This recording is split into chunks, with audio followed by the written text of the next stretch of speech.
All right, so imagine you wake up one morning and your favorite app is gone. Like totally gone. Poof. The app you use to connect with friends, discover new music, maybe even make a living on. Gone.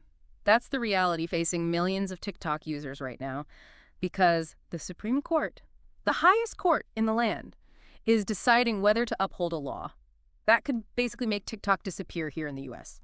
We've got a whole bunch of news reports, legal analyses, the whole shebang to dig into today.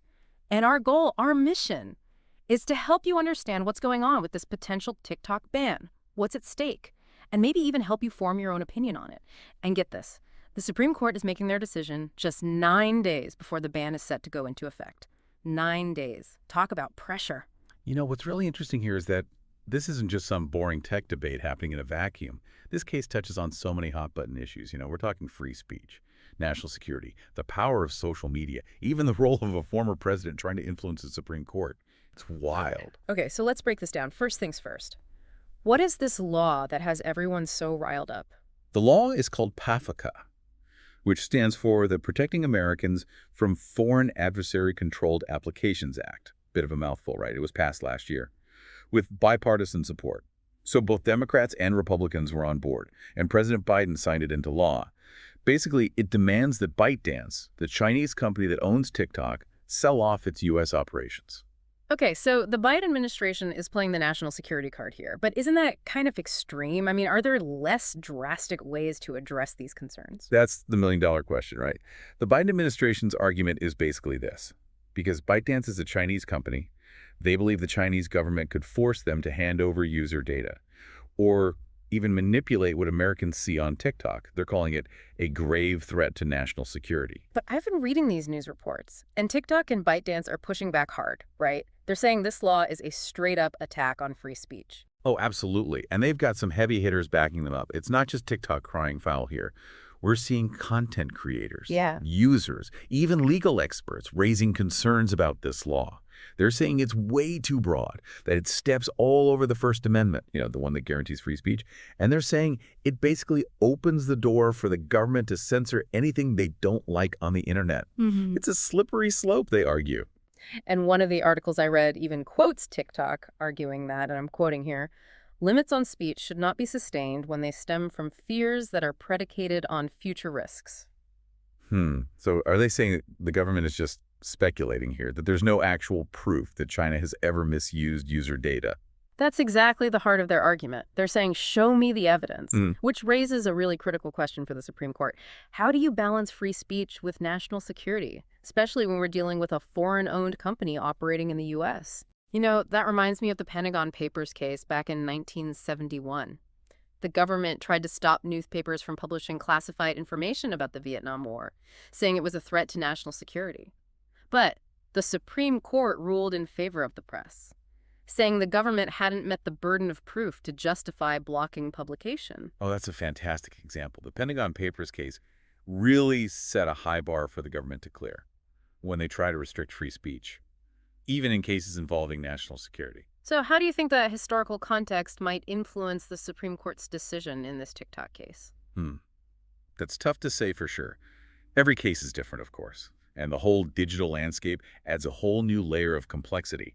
But that history of protecting free speech in the U.S., even when it's uncomfortable or controversial, is definitely something that justices will have to consider.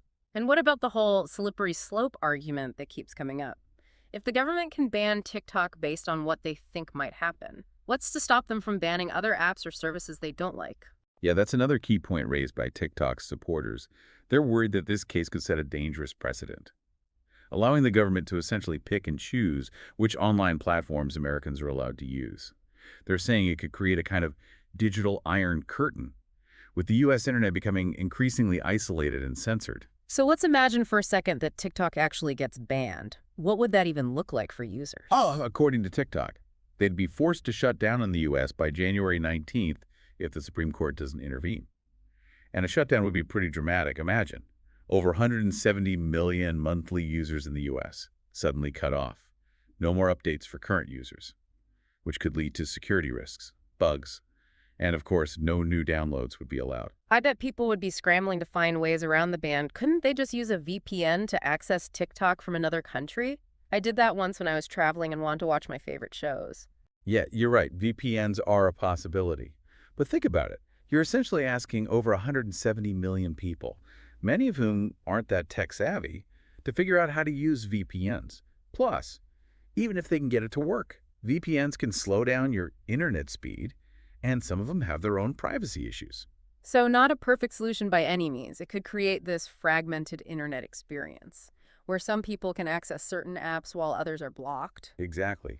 And think about the long-term consequences. Could this lead to a more balkanized internet, with different countries or regions having their own walled-off versions of the web? It's a pretty dystopian thought. And honestly, that's just the tip of the iceberg. We haven't even talked about the impact on content creators who rely on TikTok for their income. You're right. This ban isn't just about national security. It has real-world consequences for people. Think about all those content creators who depend on TikTok. We were just talking about the chaos if TikTok gets banned and how millions of users would be scrambling to find workarounds. But for a lot of people, this isn't just about losing access to funny videos or dance challenges. This ban could really impact their livelihoods. You're absolutely right. We've seen how platforms like YouTube, Instagram, and TikTok have created this whole new economy where people can build careers as content creators, making videos, building audiences, and earning real money. To suddenly take that away could be devastating for some people. One article I was reading mentioned this TikTok creator. She makes jewelry and sells it through her videos. And she was saying that if TikTok disappears, she might have to shut down her entire business. And that's just one story. Multiply that by thousands, maybe even millions of creators, and you start to see the scale of the economic disruption we're talking about. And that's not even mentioning all the other businesses that rely on TikTok, like marketing agencies, talent management companies, brands that advertise on the platform. The list goes on and on. It's like this whole ecosystem built around TikTok could just collapse overnight. Exactly. And it raises a really interesting question. What happens to all that creative energy, all those entrepreneurial ventures, if TikTok goes dark? Do they just disappear? Do they move to other platforms? Do those platforms even have the capacity to absorb them? It's hard to predict how it would all shake out, but it's clear that the effects would be felt far beyond just TikTok. I mean, think about the cultural impact, too. TikTok's not just a place to watch videos. It's become a force in music, fashion, dance, even political discourse. You're so right. Trends that start on TikTok often spill over into the mainstream. It's where a lot of people, especially younger generations, are getting their news and information, forming opinions, connecting with others who share their interests. It's a vital part of the cultural landscape. So banning it wouldn't just be about losing access to entertainment. It could have a chilling effect on free expression and limit the diversity of voices we hear online. Yeah, that's the real concern here. If the government can ban TikTok based on what they think might happen, where does it stop? Could they start targeting other platforms they deem a threat, even if there's no evidence of wrongdoing? It all comes back to that balancing act between national security and free speech. How much power should the government have to regulate what we see and do online? It's a tough question, and there are no easy answers. It's a question that's been debated for decades, but it feels even more urgent now. In the age of social media and globalized communication, the internet is such an integral part of our lives now, and the stakes are so much higher. Okay, so let's switch gears for a moment and talk about the legal battle itself. What are the main arguments we can expect to hear from both sides when the Supreme Court hears this case? Well, the government is definitely going to come out swinging, emphasizing the potential national security risks they see with TikTok. They'll try to paint this picture of the Chinese government potentially forcing ByteDance to hand over user data, or even using TikTok to spread propaganda and misinformation. They'll probably bring up those reports of Chinese government officials having access to TikTok user data, even though the company has denied it. And I imagine they'll point to the fact that PFACA was passed with bipartisan support as proof that both sides of the aisle agree that TikTok poses a real threat. Exactly. They'll argue that this isn't just some partisan witch hunt. It's a legitimate national security concern that requires decisive action. And they'll say that PFACA, as drastic as it might seem, is a necessary measure to protect American interests. But then on the other side, TikTok and its supporters are going to argue that the government is totally overreacting, that there's no solid evidence to justify such a broad ban. Right. They'll point out that TikTok has repeatedly denied sharing user data with the Chinese government, and that they have strong policies in place to protect user privacy. They'll say that this whole thing is based on speculation and fear-mongering, not actual proof of wrongdoing. And they'll also likely bring up the First Amendment, arguing that this ban is a blatant violation of free speech rights and that it sets a dangerous precedent for government censorship of online Oh, platforms. for sure. They might even try to make the case that this is all about economic protectionism, that the U.S. government is really just trying to stifle a successful Chinese company that's competing with American tech giants. Wow. It sounds like this is going to be a battle of legal titans, with both sides pulling out all the stops. But you mentioned something earlier that I wanted to circle back to, the political dimension of this case. It's not every day that a former president tries to influence a Supreme Court decision, especially on something like this. It's a very unusual situation. Remember, Donald Trump was the one who first tried to ban TikTok back in 2020. But now he's urging the court to delay a decision, arguing that he's the only one who can negotiate a deal with China to save the platform. It's a fascinating twist, and it's hard to say how the court will react. It almost feels like he's trying to put himself back in the spotlight and reclaim his image as a master deal maker. It definitely raises questions about his motivations, whether he's genuinely concerned about the fate of TikTok or just trying to score political points. But regardless of his intentions, his involvement adds another layer of intrigue to this already complex case. It's almost like a reality TV show playing out on the national stage. With the Supreme Court as the ultimate judge and jury. Yeah. And the stakes couldn't be higher. It's true. This case is about so much more than just TikTok. It's about the future of free speech online, the power dynamics between governments and tech companies, and the nature of the internet in a globalized world. Okay, so we've covered the law, the arguments, the potential fallout if the ban goes through, and even the political drama surrounding the case. Now I think it's time to look ahead and ask, what happens next? Well, that all depends on what the Supreme Court decides. They have a monumental task ahead of them. So let's imagine we're flies on the wall in the Supreme Court chamber. What are the possible scenarios that could play out? The most likely outcomes are that they either uphold the ban or strike it down. But even within those scenarios, there are nuances and variations that could have a big impact. So let's walk through those different scenarios. What happens if the Supreme Court says, yep, the ban stands? Well, if that happens, it would be a huge victory for the Biden administration and a major blow to TikTok and its, massive user base. We could actually see TikTok disappear from app stores here in the U.S. pretty much immediately, potentially as early as January 19th. And remember, that's over 170 million users in the U.S. suddenly cut off. Yeah, that's a lot of people who use TikTok for all sorts of things. Entertainment, connecting with friends. Some people even depend on it for their income. I'm guessing we'd see a lot of backlash from users, probably some frustration and anger directed at the government, right? Oh, absolutely. People don't like it when their favorite apps are taken away, especially if they feel like it's for no good reason. And legally speaking, upholding the ban would set a pretty strong precedent for how the government can regulate foreign companies, especially tech companies. It could open the door for similar bans on other apps or services if the government decides they're a national security risk, even without any hard evidence. So this case isn't just about TikTok then, is it? It's about the future of the internet and whether we're headed towards a more restricted, controlled online world. Exactly. It raises a lot of questions about how we balance national security with individual rights, especially in this digital age. But okay, let's flip the script. What if the Supreme Court decides to strike down the ban? What happens then?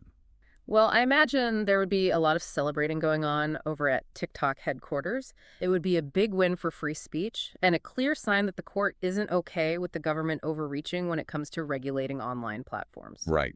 It would signal that the court really values the First Amendment and isn't willing to allow these broad restrictions on online speech, even when national security is involved.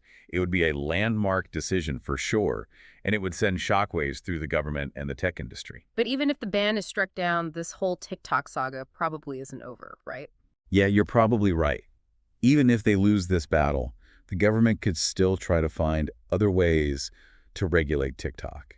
Yeah. Maybe they'll push for tougher data privacy laws or try to put pressure on TikTok to change their content moderation policies. Or maybe Congress could try again. Maybe try to pass a new law that's more focused and actually addresses specific concerns about TikTok without resorting to a complete ban. That's definitely possible. I mean, this whole case has really sparked a huge debate about the role of tech in our lives and how we balance security and freedom in this digital age. It's a conversation that's definitely going to keep going, regardless of what the Supreme Court decides. So while we wait for the Supreme Court to make their decision, what are some things our listeners should be paying attention to as the story develops? What are the big takeaways here? But I think the biggest thing to remember is that this case isn't just about one app. It's about drawing lines in the sand, deciding how we want to govern the internet as a society. And this isn't just a U.S. issue, it's global. The decisions we make here are going to have ripple effects all over the world. It's a good reminder that this debate involves all of us, and we all need to stay informed and engaged. Absolutely.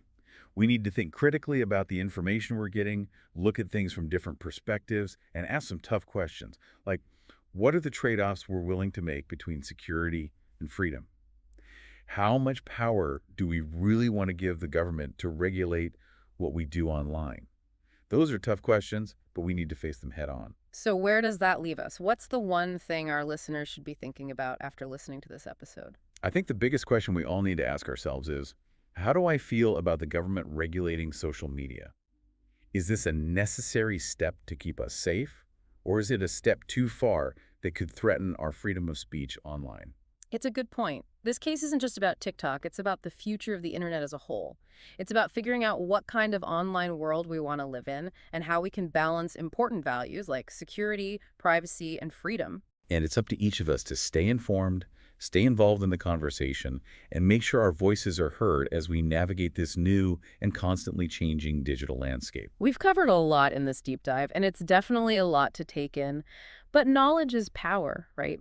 And with power comes responsibility. The responsibility to think critically, to question things, and to engage in meaningful conversations about the issues that matter most to us. We hope this deep dive has given you some things to think about and that you'll continue to explore these important, complex issues even after this episode is over. Thanks for joining us for this deep dive on the TikTok ban. Until next time, keep diving, keep questioning, and keep those brains buzzing.